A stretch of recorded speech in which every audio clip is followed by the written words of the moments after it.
আমরা বর্তমান সরকার কেন্দ্রীয় সরকারের সাগরমালা ট্যুরতে যুক্ত হয়েছি। আমরা কোস্টাল বেল্টে প্রচুর কাজ করব।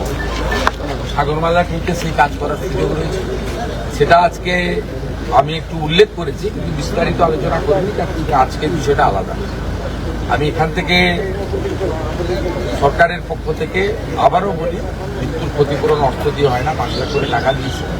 উপযুক্ত পরিবারগুলো যারা আছে তাদেরকে আমরা পুলিশকে বলেছি হোমগার্ডে অথবা সিভিক ভলেন্টিয়ার্সে একটা করে কাজের ব্যবস্থা করে দিতে হবে, কারণ তাদের বাড়ির লোকেরা চায় না কেউ সমুদ্রে যাক। স্বাভাবিক একটা শক্ত কাজ করছে, তা আমরা এমনি ফিশারম্যানদেরকেও আমাদের প্রোটেকশন দিতে হবে। এরকম ঘটনা আমাকে প্রণববাবু বলছিলেন প্রতি বছরই বলে। সরকার কোনো ভূমিকা পালন করে না। প্রথমবার সরকার কিছুটা কেন অনেকটাই, তাদের কথা আমার কথা তা আমি মনে করি এটা আমাদের দায়িত্ব, আমরা একটা করছি। আর এখান থেকে ভার্চুয়ালি আমরা শ্যামপুর, চাকদা এবং কল্যাণী, সেখানেও যারা ক্ষতিগ্রস্ত পরিবার তাদের এত ওখানকার বিডিও এবং এমএলএরা ছিলেন, চেক প্রদান করেছি, তাদেরও পাশে আমরা থাকবো। কিন্তু আমরা কাজ দিতে পারবো না, যেহেতু পশ্চিমবঙ্গের নাগরিক নয়। উড়িষ্যার যে 3 জন মৎস্যজীবী মারা গেছে তাদেরকেও আমরা অর্থ সাহায্য করবেন বলে গেছি। তিনি আমাদের সচিবালয় যোগাযোগ করে তাদেরকেও আমরা সমপরিমাণ অর্থ দেব। ইনারা বিমা সহ অনেকগুলো বিষয়ে ফিশারম্যান অর্গানাইজেশন তারা উদ্যোগ গ্রহণ করছেন। আমরা কন্ট্রোল রুম এবং আধুনিক দূরভাষ ব্যবস্থার মধ্য দিয়ে আবহাওয়া খারাপ থাকলে তাদের কীভাবে ফিরিয়ে আনা যায় আগে জানিয়ে দিতে পারি, অথবা কেউ বিপদে পড়লে দ্রুততার সঙ্গে কি করা যায় সেটা দেখা। কোস্টাল থানাগুলো তৈরি হয়েছে, কিন্তু না আছে লোকজন, না আছে পুলিশের আধুনিক বোট সরঞ্জাম ইত্যাদি। কিছু দক্ষ পুলিশ, কোস্টাল পুলিশ আমরা দেব, এবং ডিজাস্টার ম্যানেজমেন্টকে বলা হয়েছে যে তারাও একটা টিম তৈরি করবে। তারা আধুনিক মানের দ্রুত উদ্ধার কার্যের জন্য বোট বা ইত্যাদি। অন্য রাজ্যগুলো এই বিষয়ে অনেক অ্যাডভান্স, আমরা অনেক পিছিয়ে আছি। ক্যালামিটি রিলিফ ফান্ডের টাকা প্রায় 4-5 হাজার কোটি টাকা কেন্দ্র থেকে নিয়ে এসে ফেলে রেখেছে, কাজ করে না, খরচ করেনি। এগুলো থেকে করব। এর আগে জানেন তারাতলা ইনসিডেন্টের পরে স্টেট ডিজাস্টার রেসপন্স ফোর্স এটাকে আমরা তৈরি করছি, যেটাতে কলকাতাতে একটা টিম থাকবে, বড় টিম, পাহাড়ে থাকবে, সুন্দরবনে থাকবে। আমি এই ডিজাস্টার ম্যানেজমেন্টের আমার হাতে ওই দপ্তরটাও আছে, মুখ্যমন্ত্রী ছাড়াও। আমি প্রিন্সিপাল সেক্রেটারি রাজেশ সিনহাকে এবং ডাইরেক্টর ডিজি যিনি আছেন সঞ্জয় সিং, আমি কালকে নির্দেশ দিয়ে দেবো দীঘার জন্য একটা 50 জনের টিম তৈরি করার জন্য, যাতে আধুনিক সরঞ্জাম নিয়ে দীঘা সম্পর্ক এই মোহনাতে তারা থাকে। তার ফলে আমাদের একদম ধরে নিন আপনি খেজুরির আমাদের মোহনা যেটা হিজলি বা তালপাটি, ওই মোহনা থেকে শুরু করে একদম জয়পুর পর্যন্ত বিস্তীর্ণ এলাকায় একটা কুইক রেসপন্স টিম আমাদেরও তৈরি করা দরকার বলে মনে হয়েছে। এই কথাগুলি আলোচনা হয়েছে, চেকটা প্রদান করেছে।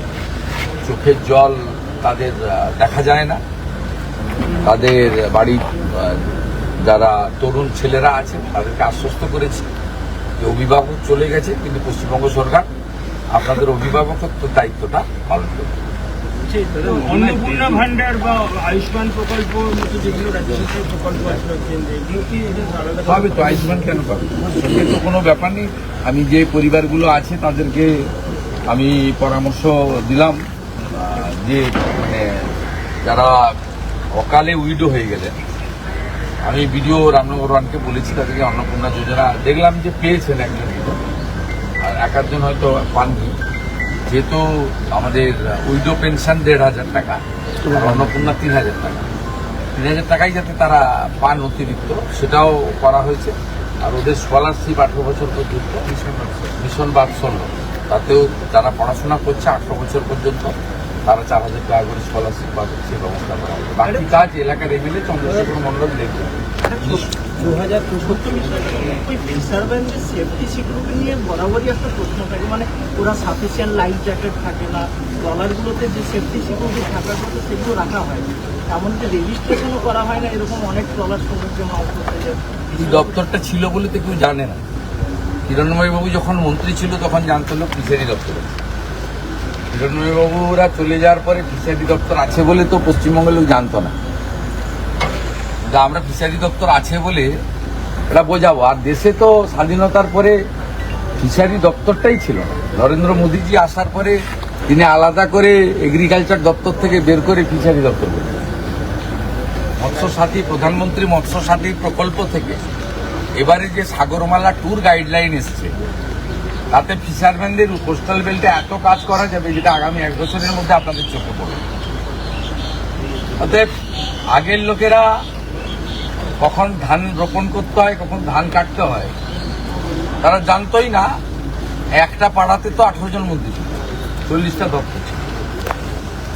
কালীঘাটের একটা পাড়াতেই তো সব মন্ত্রী ছিল। তারা জানবে কি করে ফিশারি কি, ফিশারম্যান কি, ট্রলার কি, ফিশিং কখন করতে হয়?